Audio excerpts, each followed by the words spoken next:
Okay बच्चों, welcome back. Okay, ये बात याद रखिएगा कि अगर एक एटम की स्टेट देखी जाए, यानी एटम को अगर नेचुरल स्टेट में देखा जाए, तो एटम जो है वो नेचर में, यानी naturally atom is neutral. Sodium की एग्जांपल ले लें। सोडियम को Na लिखा जाता है और इसका एटॉमिक नंबर कितना होता है? एटॉमिक नंबर इसका होता है 11। ये जो एटॉमिक नंबर होता है बेसिकली प्रोटॉन नंबर को शो कर रहा होता है कि इसके अंदर 11 प्रोटॉन है। तो सोडियम के अंदर 11 प्रोटॉन और 12 न्यूट्रॉन होते हैं। ये बात हम लोगों को एटॉमिक मास से पता चलती है, लेकिन मैं उसकी बात अभी नहीं कर रहा, एटॉमिक मास को डिस्कस नहीं कर रहा। मैं सिर्फ एटॉमिक नंबर यानी कि प्रोटॉन नंबर और उसका ताल्लुक इलेक्ट्रॉन, पॉजिटिव नेगेटिव चार्ज की बात कर रहा हूँ। उसके अलावा मैं भी कोई और बात नहीं करूँगा। ओके, इसके अंदर 11 प्रोटॉन है सोडियम के अंदर, क्योंकि एटॉमिक नंबर 11 है इसका। याद रहे, जितने प्रोटॉन होते हैं उतने ही न्यूट्रॉन होते हैं। ये मतलब है इस बात का कि एटम जो है वो अपनी नेचुरल स्टेट में कैसा होता है? न्यूट्रल। तो अगर 11 प्रोटॉन हैं तो 11 ही इलेक्ट्रॉन होंगे। ये फर्स्ट शेल में 2 इलेक्ट्रॉन्स होते हैं, सही है ना? और सेकंड शेल में 8 हो जाएंगे।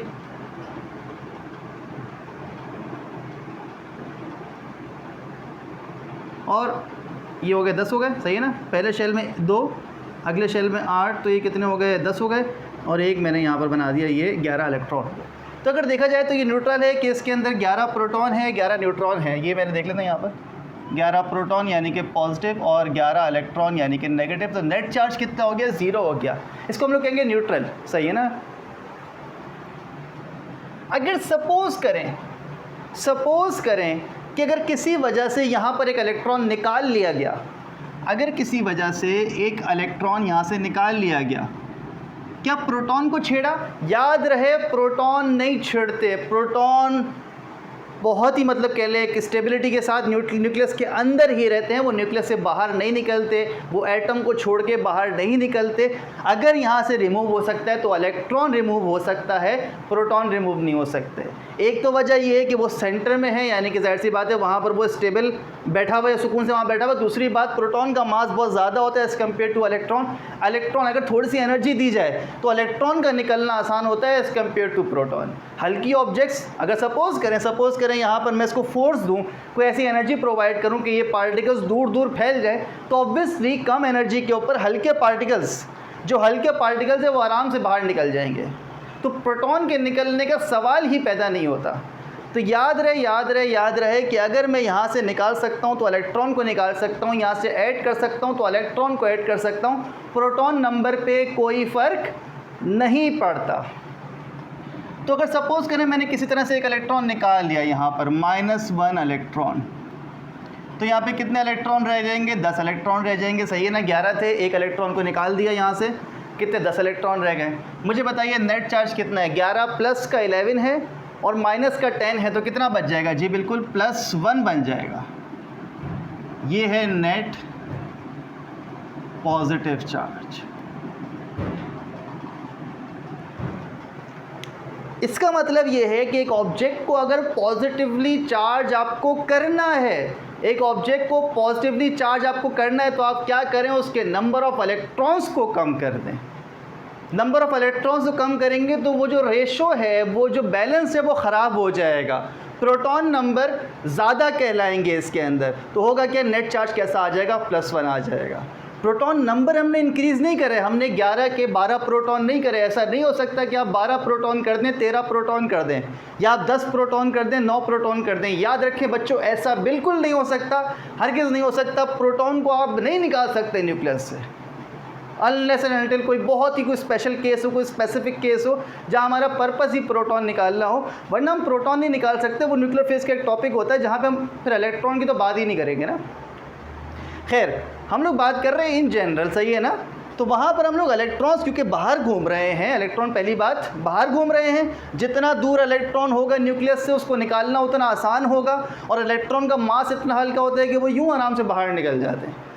थोड़ा टेम्परेचर देंगे आप, इलेक्ट्रॉन्स बहुत सारे आइटम्स के निकलना शुरू हो जाते हैं, सही है? तो यहाँ पर याद रहे कि यहाँ पर हमारे पास इलेक्ट्रॉन हमने क्या कर दिया? कम कर दिया। इलेक्ट्रॉन कम करने का मतलब यहाँ पे नेट चार्ज कितना आ गया, +1 आ गया। तो अगर ऑब्जेक्ट्स को पॉजिटिवली चार्ज किया जा रहा है, अगर ऑब्जेक्ट को पॉजिटिवली चार्ज किया जा रहा है, इसका मतलब वहाँ पर हमारे पास इलेक्ट्रॉन्स की डेफिशिएंसी, इलेक्ट्रॉन्स की कमी वाक़या हो गई एज़ कम्पेयर टू प्रोटॉन।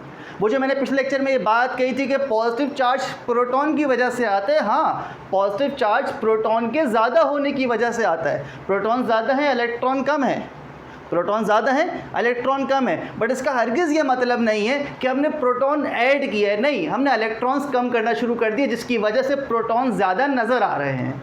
सही है ना। सिमिलरली अगर समहाउ, सिर्फ समझाने के लिए बात कर रहा हूँ, वरना नॉर्मली सोडियम के अंदर ऐसा रिएक्शन हम लोग करते नहीं हैं। किसी तरीके से मैंने इस तरह से किया कि यहाँ पर 11 प्रोटॉन थे। अब प्रोटॉन को तो हम छेड़ नहीं सकते, मैंने किसी तरह से सोडियम को एक इलेक्ट्रॉन दे दिया, ऐसे ही मान लेते हैं ना।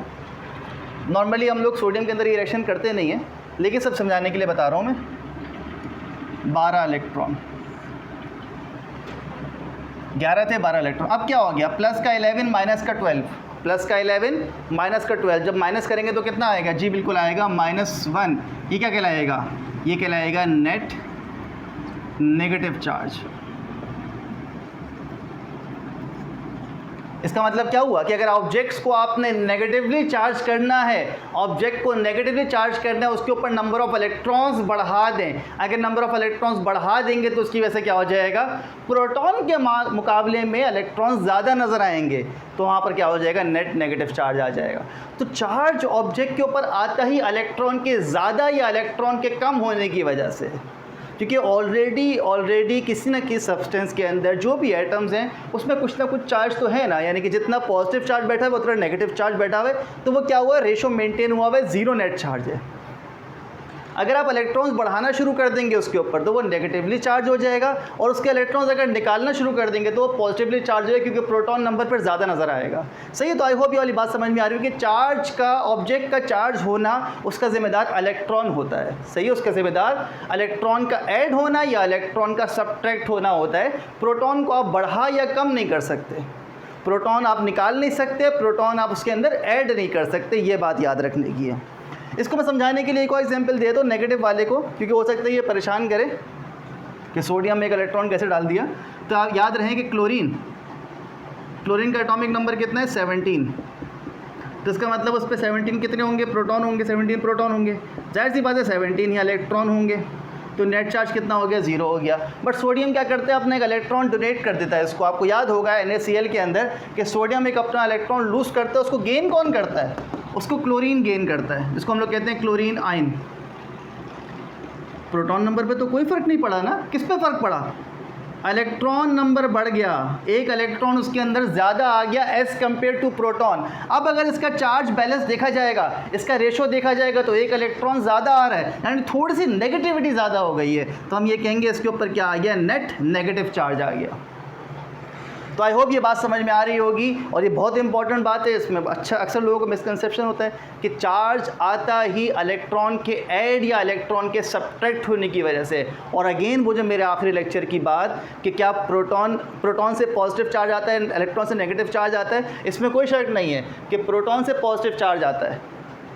यहाँ पर एक इलेक्ट्रॉन कम कर दिया तो वो जो +1 आया वो किसकी वजह से आया, वो प्रोटॉन की वजह से आया, क्योंकि एक्स्ट्रा प्रोटॉन है, प्रोटॉन बढ़ाया नहीं है, इलेक्ट्रॉन कम किया तो एक प्रोटॉन एक्स्ट्रा नज़र आ रहा है, तो उसकी वजह से नेट चार्ज आ गया। इसी तरह से यहाँ पर हमारे पास जब नेगेटिव चार्ज आ रहा है तो हम लोगों ने प्रोटॉन यहाँ पर कम नहीं किया, यहाँ पे प्रोटॉन कम नहीं किया या प्रोटॉन को चेंज नहीं करा। हम लोगों ने क्या करा, एक इलेक्ट्रॉन को बढ़ा दिया। जब इलेक्ट्रॉन को बढ़ाया तो +11 और -11 तो कैंसिल हो गए, बट एक रह गया, एक नेगेटिव इलेक्ट्रॉन रह गया, तो यहाँ पे इसलिए क्या आ रहा है, नेट नेगेटिव चार्ज आ रहा है। तो आई होप ये वाली बात समझ में आ गई होगी। तो हम लोग ये कह सकते हैं, यहाँ पर ये प्रिंसिपल सेट कर सकते हैं, ऑब्जेक्ट्स और substances get positive charge due to loss of electron, negative charge due to gain of electrons. सही है। तो प्रोटॉन कहीं नहीं हिलते, सिर्फ इलेक्ट्रॉन्स का नंबर बढ़ जाता है, इलेक्ट्रॉन का नंबर कम हो जाता है एज़ कम्पेयर टू प्रोटॉन। और यहाँ पर यही वाली बात अगर हम उस बात को, अब देखें सारी बात क्या है कि हम चीज़ों को सिंपल कर रहे हैं, चीज़ों को आपस में कनेक्ट कर रहे हैं। जो नई बात हमने पढ़ी है, जो अभी इस लेक्चर में बात की है, ये कोई नई बात नहीं है, इसको पिछले से रिलेट करके सारी चीज़ों को नॉर्मलाइज करेंगे कि यहाँ क्या हुआ था। जिस वक्त ग्लास अकेला था, ग्लास न्यूट्रल ऑब्जेक्ट था, जब उसको सिल्क से रब किया गया, तो हुआ क्या, ये नेगेटिवली चार्ज हो गया। इसका मतलब क्या हुआ कि ग्लास के ऊपर क्या बढ़ गए, ग्लास के ऊपर नंबर ऑफ इलेक्ट्रॉन्स बढ़ गए। सिल्क के ऊपर क्या हुआ होगा, सिल्क ने अपने इलेक्ट्रॉन लूज कर दिए होंगे, सिल्क के इलेक्ट्रॉन ट्रांसफर हो गए ग्लास के ऊपर। उसी लम्हे जिस वक्त ग्लास नेगेटिवली चार्ज हुआ होगा, उसी लम्हे सिल्क पॉजिटिवली चार्ज हुआ होगा। वो अलग बात है, सिल्क का कपड़ा हम लोगों ने फेंक दिया, उसका काम नहीं किया, लेकिन सिल्क उस वक्त पॉजिटिव चार्ज हुआ था। सेम मामला यहाँ पर कि जब रबर को फर के साथ रब किया गया, तो जब फर आप इसके ऊपर रब कर रहे थे इस हार्ड रबर के ऊपर, तो फर इलेक्ट्रॉन गेन करता जा रहा था और वो इलेक्ट्रॉन यहाँ से निकलते जा रहे थे, रबर से वो इलेक्ट्रॉन निकलते जा रहे थे और फर के ऊपर जाते जा रहे थे। इसलिए इस पर इलेक्ट्रॉन की डेफिशिएंसी हो गई, कमी वाक़या हो गई। डेफिशिएंसी का मतलब क्या है, कमी। इसके ऊपर कमी हो गई और उसके ऊपर क्या आ गया, इनके पॉजिटिव चार्ज आ गया, और उसी लम्हे फर क्या हो गया होगा, नेगेटिवली चार्ज हो गया होगा। और उसी सिल्क को और फर को, सिल्क को और फर को अगर आप सॉरी सिल्क को और फर को आमने सामने लेकर आएंगे तो उनको अट्रैक्ट करना चाहिए, क्योंकि इसके ऊपर पॉजिटिव चार्ज था और इसके ऊपर नेगेटिव चार्ज था। तो आई होप ये वाली बात समझ में आ रही होगी। आइए अब चार्जेस की एक बड़ी दो इंपॉर्टेंट प्रॉपर्टीज़, कंजर्वेशन और क्वांटाइजेशन को डिस्कवर करते हैं। वो बड़ी इंपॉर्टेंट है हमारे जो है वो आगे फर्दर डिस्कशन के लिए। एक बात तो यहाँ पे समझ में आएगी, चार्ज आता कैसे। अच्छा, चार्ज आता है तो वो कंजर्व भी होता है, क्वांटाइज भी होता है। क्या मतलब, इंशाल्लाह नेक्स्ट टॉपिक में डिस्कस करते हैं। Thank you. और हाँ, इस पर कोई क्वेश्चन अगर हो, कोई बात हो, कोई पूछना हो तो कमेंट सेक्शन में लाजमी लिख के बताइएगा, इंशाल्लाह उसको डिस्कस कर लेंगे। आगे अपना ख्याल रखिएगा। आइए बढ़ते हैं नेक्स्ट टॉपिक की तरफ। Thank you.